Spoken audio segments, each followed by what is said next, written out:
BBA, BCA, BCom computer కోర్సులో 100% placement లభించే ఏకైక డిగ్రీ కాలేజ్ కూకట్పల్లిలోని i3 డిగ్రీ కాలేజ్ 8367215215. నమస్తే, వెల్కమ్ టు సుమన్ టీవీ. నేను విష్ణు. ప్రస్తుతంతో పాటు సీనియర్ ఫినాన్స్ ప్రొఫెషనల్ గిరిబాబు గారు ఉన్నారు. వారితో మాట్లాడదాం. సార్ నమస్తే. సార్ గిరిబాబు గారు. నమస్తే అండి. సార్ గిరిబాబు గారు, రీసెంట్గా ఢిల్లీకి చెందిన ఒక చార్టెడ్ అకౌంటెంట్ వాళ్ళ పిల్లవాడి ప్లే స్కూల్ ఫీజుకి సంబంధించిన ఫీజ్ స్ట్రక్చర్ని సోషల్ మీడియాలో షేర్ చేశారు. సో తను షేర్ చేసిన దాంట్లో సారాంశం ఏముందంటే, నా కుమారుడి ప్లే స్కూల్ ఫీజు 4,30,000 రూపాయలు, నా మొత్తం చదువు ఖర్చు కంటే ఎక్కువ అంటూ కూడా ఆ ప్లే స్కూల్ ఫీజ్ స్ట్రక్చర్ ఏదైతే ఉందో ఆ పిల్లవాడి యొక్క ఫీజ్ స్ట్రక్చరు దాన్ని సోషల్ మీడియాలో షేర్ చేశాడు. అంటే 2024లోనే ప్లే స్కూల్ ఫీజు 4.5 లక్షలు అయితే మరి రాబోయే రోజుల్లో పరిస్థితి ఏంటి అసలు? అంటే ఇప్పుడిప్పుడే కెరీర్ని స్టార్ట్ చేసి రాబోయే రోజుల్లో వివాహం చేసుకొని కొత్త జీవితాన్ని ప్రారంభించి పిల్లల్ని కని వాళ్ళని చదివించాలి అంటే, మరి ఆ రోజు స్కూల్ ఫీజు కట్టాలి అంటే ఇప్పటి నుంచే ఎలా ప్లాన్ చేసుకోవాలి అంటారు? మరీ ప్రత్యేకించి పిల్లల స్కూల్ ఫీజు విషయంలో. అవునండి, ఆ పోస్ట్ నేను కూడా చూశాను.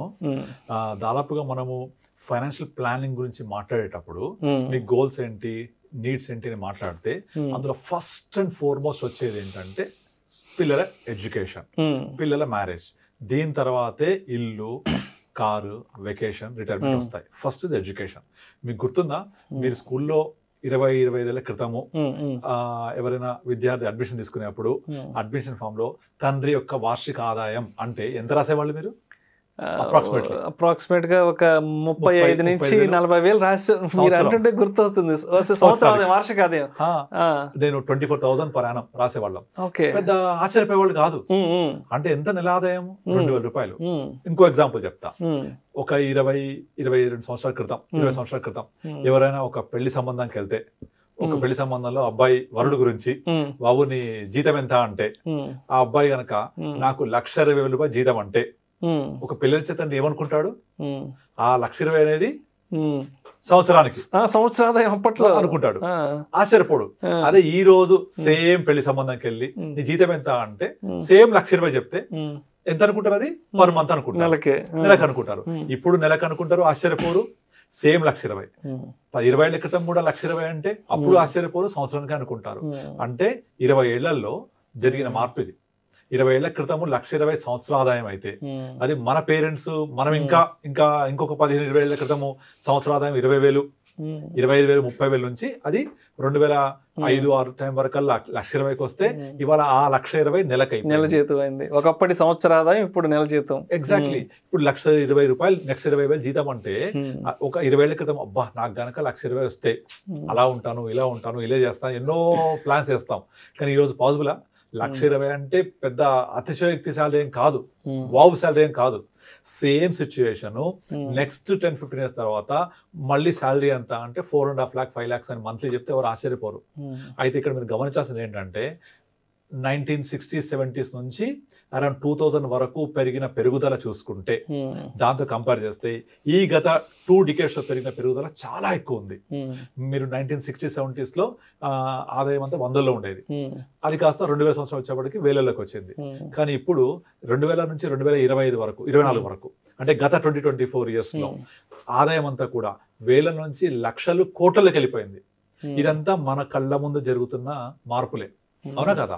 సో కనుక నేను ప్లే స్కూల్ కి 4.3 lakh కడుతున్నట్టే నేను ఆశ్చర్యపోను. ఎందుకంటే అన్నిటికంటే హైయెస్ట్ ఇన్ఫ్లేషన్ ఎడ్యుకేషన్ రంగం, హెల్త్ రంగం. ఈ హెల్త్ లో ఎడ్యుకేషన్ కే ఎక్కువ ఇన్ఫ్లేషన్ ఉంది. ఇప్పుడు అంతెందుకు ఇంటర్మీడియట్ లో నార్మల్ గా నేను అరౌండ్ 98-97 పాస్ అవుట్ నేను. సో ఆ టైంలో సంవత్సరానికి ఇంటర్మీడియట్ 50,000 60,000 ఉండేది సంవత్సరానికి. ఇవాళ మినిమం 4-5 lakhs అయిపోయింది. అంటే మోర్ దెన్ 10 times పెరిగిందా? అది ఇంటర్మీడియట్ వరకే, ఇన్ని కాలేజెస్ ఉండబట్టి. అదే ప్రొఫెషనల్ ఎడ్యుకేషన్ వెళ్ళండి, ప్రొఫెషనల్ ఎడ్యుకేషన్ లో మీకు కనుక గవర్నమెంట్ సీట్ రాకపోతే ఇక మెడిసిన్ సీటు, ఇంజనీరింగ్ సీట్ చెప్పక్కర్లేదు, కోట్లకి వెళ్ళిపోతుంది. సో అయినా సరే పేరెంట్స్ కడుతున్నారు. అంటే ఈ ఇన్ఫ్లేషన్ ఎలా పెరుగుతోంది, ధరలు ఎలా పెరుగుతున్నాయి, ముఖ్యంగా విద్యారంగంలో ఎంత కాస్ట్లీ అవుతుంది విద్య. విద్య ఎవరు కూడా చదువుకోవట్లేదు, చదువుకుంటున్నారు, ఆబ్వియస్గా చదువును కొనుక్కుంటున్నారు. సో అలా చదువు కొనేటప్పుడు మనం ఎంత పెడితే కొనుక్కోవాలి? సో ఇది డబ్బులు ఉన్నాయి కాబట్టి ఆ సీఏ కట్టగలిగాడు. Then what about the middle income group వాళ్ళ పరిస్థితి ఏంటి? అది ముఖ్యంగా ఒక యంగ్ కపుల్ ఇప్పుడు కనుక మ్యారేజ్ చేసుకొని వాళ్ళ వైవాహిక జీవితాన్ని స్టార్ట్ చేస్తే ఒక 4-5 years తర్వాత వాళ్ళకు ఒక కిడ్ ఉంటే అప్పుడు ఆ కిడ్ని ప్లే స్కూల్కి కనుక జాయిన్ చేస్తే ఇలాంటి ఎక్స్పెన్సెస్ తట్టుకోగలుగుతారా వాళ్ళు? కానీ ఇంత కాకపోయినా ఖర్చులు అనేవి పెరుగుతున్నాయి, ఖర్చులు పెరిగాయని మాత్రం అందరూ తప్పకుండా ఒప్పుకొని తినాల్సిన అంశం. మరి దీన్ని ఎదుర్కోవాలంటే ఏం చేయాలి? ఎదుర్కోవాలి అంటే తప్పకుండా వాళ్లకు కెరియర్లో తొలినాళ్ళ నుంచే సేవింగ్స్ స్టార్ట్ చేసుకోవాలి, ఇన్వెస్ట్మెంట్ స్టార్ట్ చేసుకోవాలి. అలా ఇన్వెస్ట్మెంట్ స్టార్ట్ చేసుకున్నప్పుడు మాత్రమే ఆ యొక్క పెరిగే ఖర్చుని తట్టుకునే అవకాశం ఉంటుంది. నేను చాలాసార్లు చెప్పాను, మన లైఫ్ అంతా 3 parts గా డివైడ్ చేసుకోవాలి. 25-25-25. ఫస్ట్ 25లో పేరెంట్స్ హెల్ప్ చేస్తారు. సెకండ్ 25 మన కెరియర్ బిగినింగ్ లోనే, అంటే 26-27 వయసులో మనకు వచ్చిన ఫస్ట్ సంపాదన. ఇవాళ రోజుల్లో మినిమం శాలరీ మంత్లీ 30-40,000 వస్తుందా మినిమం గా? ఆ 35-40,000 వస్తే పెళ్లి కాకముందే ఖర్చు తక్కువ ఉన్న టైంలో ఎక్కువ సేవ్ చేసుకుంటూ, పెళ్ళైన తర్వాత ఖర్చులు పెరుగుతాయి కాబట్టి అప్పుడు సేవింగ్స్ కొంచెం తగ్గించుకుంటూ మనం ప్లాన్ చేసుకుంటూ వెళ్తే తప్ప ఇటువంటి ఖర్చులు తట్టుకోలేము. ఇలాంటి స్కూల్ ఫీజులు భరించలేము మనం. ఓకే, నేను మామూలుగా ప్లే స్కూల్లో అంత ఖర్చు పెట్టను, ఏదో నెలకు తక్కువ ఉండే చూసుకుంటా అంటే ఓకే. కానీ అట్లీస్ట్ ప్లే స్కూల్ అయిపోయాక ఎల్కేజీ యూకేజీ నుంచి మాత్రం మంచి స్కూల్కి వెళ్ళాలి కదా. సో మనము ఇప్పుడున్న పరిస్థితుల్లో మినిమం ఏ కాన్వెంట్కి వెళ్ళినా ఏ స్కూల్కి వెళ్ళినా నార్మల్ గా హైదరాబాద్ లాంటి నగరాల్లో 1,00,000-1,50,000 తక్కువ ఎక్కడ లేదు. 1,00,000-1,50,000 సంవత్సరానికి చాలా తక్కువ, ఇంకా ఎక్కువే ఉంటది. బట్ యావరేజ్ గా 1.5 lakh వేసుకున్నా ఇప్పటి నుంచే ప్రతి సంవత్సరం కడుతూ పోవాలి. మనకు వచ్చే శాలరీ అంతా, సో మన శాలరీలో బ్యాలెన్స్ చేసుకుంటూ ఉండాలి ఇవన్నీ. మళ్ళీ ఇది ఎవ్రీ ఇయర్ మళ్ళీ రికరింగ్ ఎక్స్పెన్సెస్. ఇది ఆ రికరింగ్ ఎక్స్పెన్సెస్ ని తట్టుకుంటూ మళ్ళీ రికరింగ్ ఎక్స్పెన్సెస్ కూడా పెరుగుతూ ఉంటుంది. దీంతో పాటుగా పిల్లలు పెరిగినప్పుడల్లా వాళ్ళకు స్కూల్ డ్రెస్ అనేవి, ట్రాన్స్పోర్టేషన్, బుక్స్, వాళ్ళ ఎక్స్ట్రా కరిక్యులర్ యాక్టివిటీస్ కి ఇవన్నీ ఎక్స్ట్రా మసాలా యాడ్ అవుతూనే ఉంటది. ఇవన్నీ తట్టుకుంటూ ఉండాలి అంటే డెఫినెట్లీ మన పిల్లలు పుట్టడానికి ముందే మనకు ప్లానింగ్ స్టార్ట్ అవ్వాలి. ప్లానింగ్ స్టార్ట్ అయితే అప్పుడు మనకు వచ్చే ఇన్కమ్ లో నుంచి, మనకు వచ్చే ఇన్వెస్ట్మెంట్ లో నుంచి వాళ్ళ ఎక్స్పెన్సెస్ ని తట్టుకోవడానికి అవకాశం ఉంటుంది. ఎందుకు అంటే మెయిన్ రీజన్ ఏంటంటే మన పేరెంట్స్ మనకు పెట్టిన ఖర్చు అంతా కూడా వాళ్ళ జీతంలో నుంచి చాలా తక్కువ మొత్తంలో అయిపోయింది. ఎందుకంటే ఖర్చులు తక్కువ, పెరుగుతున్నవి ఖర్చుల ధరల అనే ఒక డిస్కషన్ కూడా ఉంది. పెరుగుతున్నవి ఖర్చులతో పాటుగా ధరలు కూడా పెరుగుతున్నాయి. ఇక్కడ ఖర్చులకు ధరలకు డిఫరెన్స్ ఏంటంటే ఖర్చులు అంటేనేమో లైఫ్ స్టైల్ ఎక్స్పెన్సెస్, ధరలు అంటేనేమో నిత్యావసర వస్తువుల ధరలు. అంటే ఎడ్యుకేషన్ అనేది ఒక నిత్యావసర వస్తువు ఈ రోజుల్లో. మరి దాని ధర అలా పెరిగిపోతూ ఉంటే దాన్ని ఎలా తట్టుకోవాలి? మనం ఓన్లీ ప్లానింగ్ చేయాలి. అంటే పిల్లలు పుట్టడానికి ముందు నుంచే, పెళ్లి అవగానే స్టార్ట్ చేస్తూ, పెళ్లి కూడా కాదు డిగ్రీ వయసు నుంచే, డిగ్రీ మన సంపాదన స్టార్ట్ అయిన ఫస్ట్ మంత్ నుంచే ప్లాన్ చేయాలి. లేదు అంటే ఖర్చు అయిపోతారు. ఈయన సీఏ కాబట్టి ఆదాయం ఎక్కువ ఉంటుంది కాబట్టి 4.3 lakh పెట్టాను అని అది ఒక విధంగా మనకి గర్వంగా పెట్టాడో లేకపోతే బాధపడుతూ పెట్టాడో తెలియదు ఆ పోస్ట్ మనకు. బట్ పెట్టాడు, కట్టాడు కూడా. బట్ ఎంతమందికి ఆ స్తోమత ఉంటుంది? That is my question. ఎంతమంది అలా భరించగలుగుతారు? కనుక అలా చేయాలి అంటే ఓన్లీ ప్లానింగ్ చేస్తూ వెళ్ళాలి. మన బడ్జెట్ ఎంత ఎక్స్పెన్సెస్ ఉంటాయి, ఎలా ప్లాన్ చేయాలి. వితౌట్ ప్లానింగ్ చేయలేము అది. దానికోసం కంపల్సరీ నాకు వచ్చే ఆదాయంలో నుంచి 15-20% ఫ్యూచర్ కోసం సేవ్ చేయాలి. బెస్ట్ ఈజ్ మ్యూచువల్ ఫండ్, మనం ఎప్పుడు చెప్పినట్టే. అలా చేసుకుంటూ వెళ్తే ఇన్ఫ్లేషన్ బీట్ చేస్తూ ఉంటాయి, అలా మనకు సంపద కూడా పెరుగుతూ ఉంటుంది. ఆ డబ్బుల్లోంచి పిల్లలకు స్కూల్ ఫీజు కట్టుకుంటూ వెళ్ళొచ్చు, ఇలాంటి ఖర్చులు భరిస్తూ వెళ్ళొచ్చు అనమాట. సో మొత్తానికి చదువు అయిపోయిన వెంటనే జాబ్ కనుక వస్తే మరి కెరీర్ ని స్టార్ట్ చేసిన ఫస్ట్ 6 months 3 months కానీ స్టార్ట్ చేయాలి. ఇలాంటి ప్రణాళికలు వేసుకుంటే గానీ ఒక 3-4 years కి పెళ్ళయ్యి పిల్లలు పుట్టి వాళ్ళకి ఒక 2-3 years 4 years వచ్చి వాళ్ళని ప్లే స్కూల్లో వేసేటప్పటికి కొంత సెటరేట్ చేసుకునేదానికి కొంత అవకాశం ఉంటుంది.